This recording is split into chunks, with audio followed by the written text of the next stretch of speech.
My name is Sven de Zwart and I've been in ERA Group for about 4.5 years now, and I'm based in the Netherlands.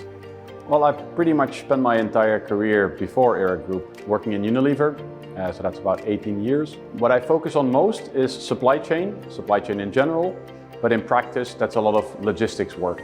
So transport, warehousing, pretty much getting everything from A to B, starting with very small parcels, all the way down to full truckloads and whatever you can think about. So one of my clients, one of their big challenges was that one of the biggest spend areas they had, being transportation, they had no grip on at all. They had no idea what they were paying for, and they actually had no idea why the setup that they had was the setup that they had.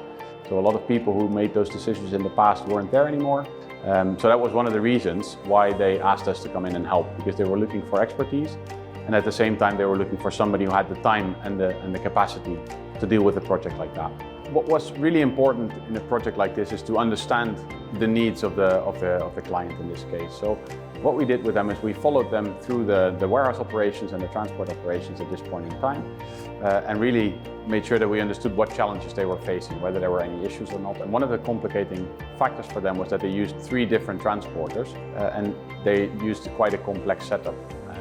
So we basically asked them what the reason was for this setup, and simply they couldn't answer it. So what we tried to do is see actually their business up close, talk to the logistics manager, but also to the staff in the warehouse who are actually loading trucks on a day-to-day basis. So to come up with a solution for this, we had to first find out what the alternatives were, but also look at understanding why the situation was as it was.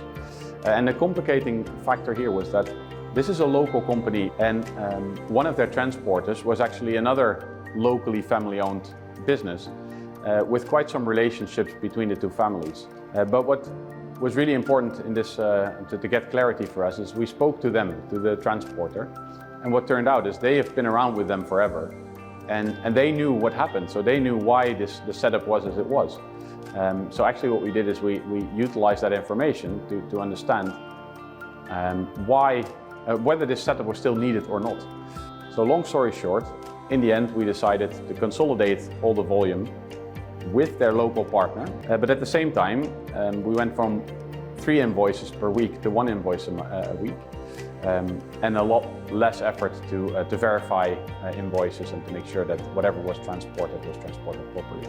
So I think they felt from the beginning that there was opportunity and that they were paying too much, but they were very happy with the amount of savings we managed to find. One of the most important learnings for me was around this complicated relationship with an existing supplier, because we run into this more often. And sometimes we see this as a hurdle or as a big challenge on how, if you're married to your transporter, in this case, what can we do? Because moving away is probably not an option, and that limits the opportunities that you have. But in this case, I think it was really clear by working closely not only with our client but also with their transporter, we managed to find out actually opportunities that made it a win-win for both parties. And that makes it a win for us as well, of course.